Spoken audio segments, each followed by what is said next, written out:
The point is that you've got um when we talked about the White House card, we came down to the fact that this match could be the best headliner for the White House card, especially if you're doing like an American, you know, half the card American, which Dana White has said it's not going to be a all American card. He'll headline with Islam or whatever like that. So if you're going to take out the all American theme, then yeah, Harrison goes down on the pecking order a little bit. But she is an Olympian.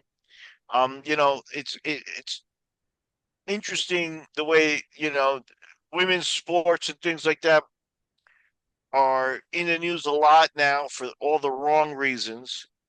And here you had, uh, you know, like I said, probably the most important and most competitive on paper women's fight that we've seen in more than a decade.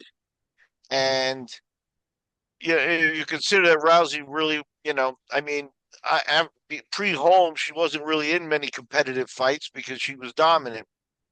Um, so you've got probably the best on paper title fight or women's fight of all time. And um, that the TV network can decide that it's not good enough is something that I'll say that in my opinion, the UFC should probably have sought another deal, let this network go if they're going to insist on having that type of sign off power, because they have no business deciding the competition end of what's good or not. Maybe Well, they if you're paying them $1 billion a year, yeah, but they're it's a lot of it's not money. well. That's the point. Well, what are you buying? You're actually buying control of what's a good fight, what's not a good fight?